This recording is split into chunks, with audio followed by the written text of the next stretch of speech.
በእነዚህ ልጆች ጉዳይ አብዛኞቻችሁ የሰጣችሁት አስተያየት በጣም ትክክል አይደለም። እሱ ባደረገው ፕራንክ ላይ ማለት ነው።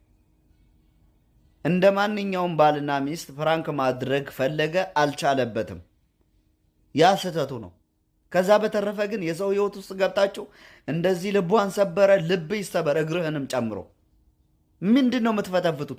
ወደኋላ እንድታስብ እንዲሰማት እንድታሰላስል አድርጎ ቪዲዮ መስራት ትክክል አይደለም። ማስተካከላችሁ ነው እናንተ። ቆረጠ አንጀቷን ምናምን፣ አንጀት ይቆረጥ። እሺ ስትሰሩ ቪዲዮ አስባችሁ ስሩ። ይህ ልጅ አልቻለበትም፣ ፕራንክ ማድረግ ፈልግ አልቻለበትም። ከዛ በተረፈ ግን ሚስቱንም ባሉንም ማን ነው ቤቱንም ልጁንም ይዞ እስከ ዛሬ ያለው እናንተ አይደላችሁም፣ እሱ ነው። የምትረዱት ነገር አለ።